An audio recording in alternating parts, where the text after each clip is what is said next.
บายดีสบายดีท่านผู้ชมเนาะวันนี้ก็เข้าป่าเข้าดงคือเก่าเนาะอ่ามาใหม่หาเฮ็ดน้ำเพิ่นเนาะตามวิถีชีวิตของคนบ้านนอกบ้านนาแหละ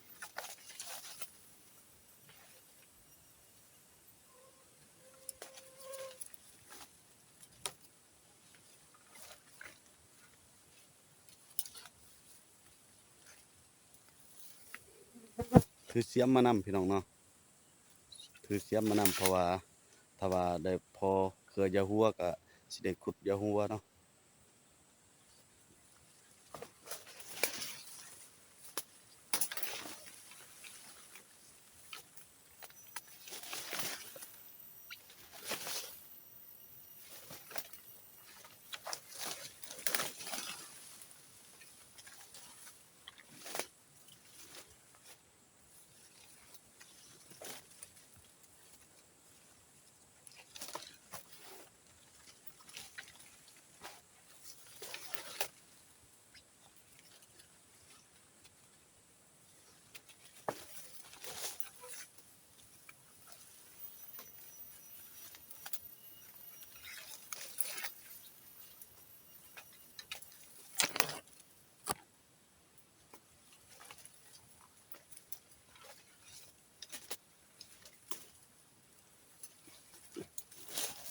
เป็นคนบ้านนอกลำบากพี่น้องเอ้ย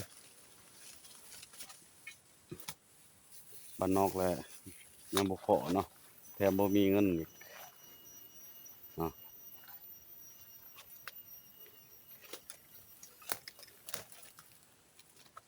แต่ก็ต้องได้เฮ็ดเนาะต้องได้เฮ็ดได้หาพอได้เลี้ยงครอบเลี้ยงครัวเนาะเลี้ยงลูกเลี้ยงเต้า